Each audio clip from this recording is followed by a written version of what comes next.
No, ask. Okay. What is one word you think of whenever you think of the French Revolution? Napoleon. Coup d'etat. Terror. Men wearing tights. Guillotine. Louis the 16th. Beheading. Guillotine. Death. Injustice. King Louis XVI. Napoleon. Terror. Tennis court. Rebellion. A lot of violence. The reign of terror. Terror. Revolution. Heads. Napoleon. Napoleon. Air in Tibet. Terror. Tyranny. Bonaparte. Boring. Guillotine. Violence. Death. Guns. Red. Massacre. Les Mis. Les Mis. Mobs. Marie Antoinette. King Louis XVI. Violent. Guillotine. French fries. French toast. Napoleon. Napoleon. Guillotine. Headless. Cold. Debt. Napoleon. Napoleon. Napoleon. Brothel. Monarchy. Marie Antoinette. Bread. Fear. Brutal. Violence. Change.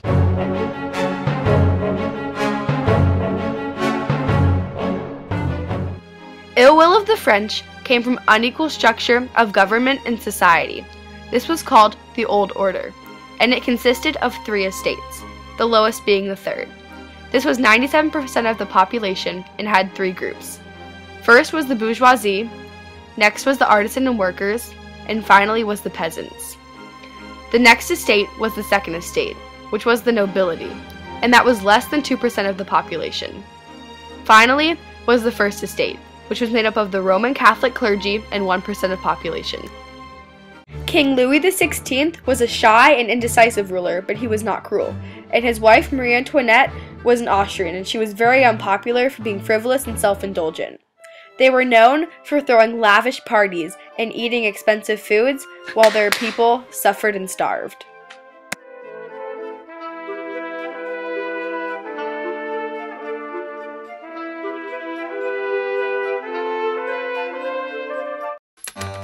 In 1787, King Louis was desperate for money due to a financial crisis. Taxing the third estate wasn't enough, and he tried taxing the second and first estates, but they did not comply. A year later, the country faced bankruptcy.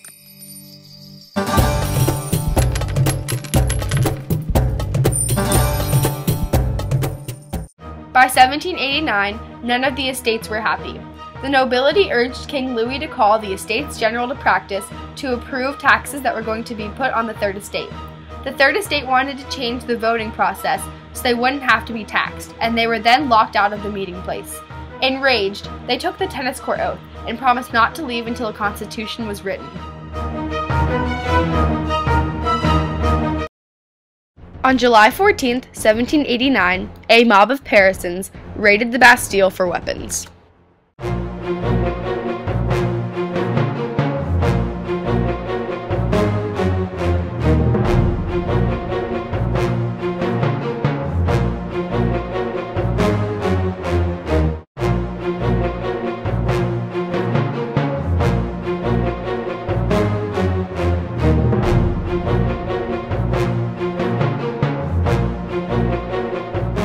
After the fall of the Bastille, many people were scared that the king would punish the third estate and end the revolution.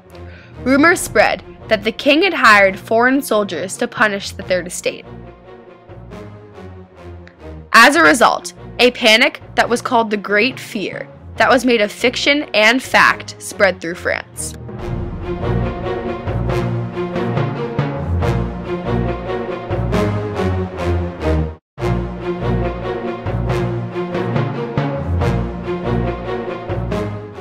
By early August of 1789, the National Assembly had eliminated all the feudal dues and First Estates privileges.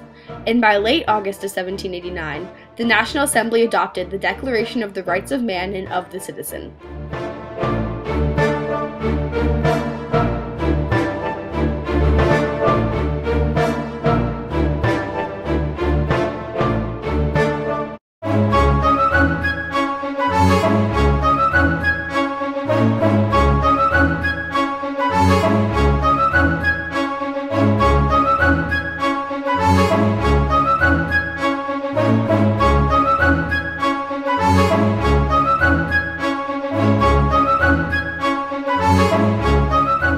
Due to the National Assembly finishing their constitution, Austria and Prussia issued a warning against harming the monarchs of France. Although this threat was not taken seriously, Austria sent 50,000 troops, and the French then declared war, and they were later defeated. On September 20th, 1792, the National Convention met, and the revolution took an extreme turn. The National Convention decided that France would not be a constitutional monarchy, but that they would be a republic. At the National Convention, 3 leaders emerged. The first was Georges-Jacques Danton, who opposed revolution's excesses. The next was Maximilien Robespierre, who had intense dedication and was increasingly radical. And finally, there was Jean-Paul Marat, who was very radical and was leader of the Paris Sans-Culottes. Together, these were the 3 leaders at the National Convention. In 1793, the king and Marie Antoinette were sent to the guillotine. After the king's death, the Revolutionary Tribunal and the Reign of Terror began. This was a series of accusations, trials, and executions. Part of the Reign of Terror was sending people who posed a threat to the revolution to the guillotine. Some of these people were innocent. In 1794, Robespierre was sent to the guillotine. The governing board, which was called the Directory, put Napoleon in command of French forces invading Italy. His victories kept borders secure and gained land for France.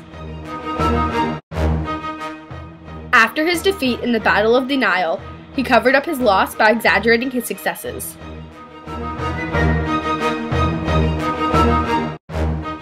Napoleon submitted a plebiscite to the French people. Did they want to declare France an empire? Voters supported him, and Napoleon became Emperor Napoleon I.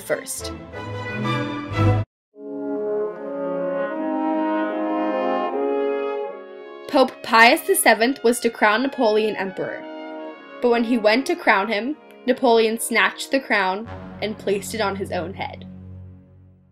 In a series of efforts to gain land for France, the Napoleonic Wars lasted until 1815. Next, Napoleon made the brave decision to invade Russia, despite the fact that many of his officers believed they had seen a bad sign before they invaded. The Russian campaign later failed.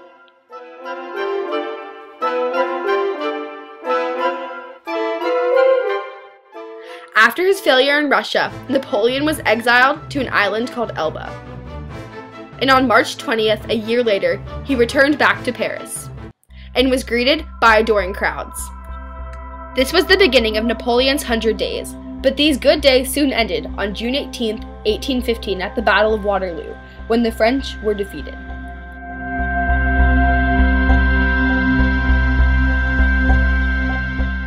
Napoleon was exiled for good to St. Helena.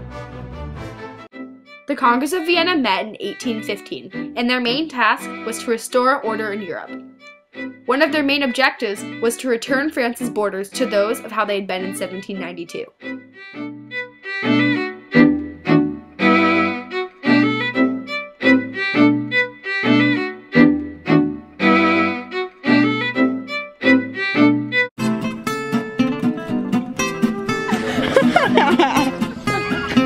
All of you guys step forward on 3. Okay, never mind.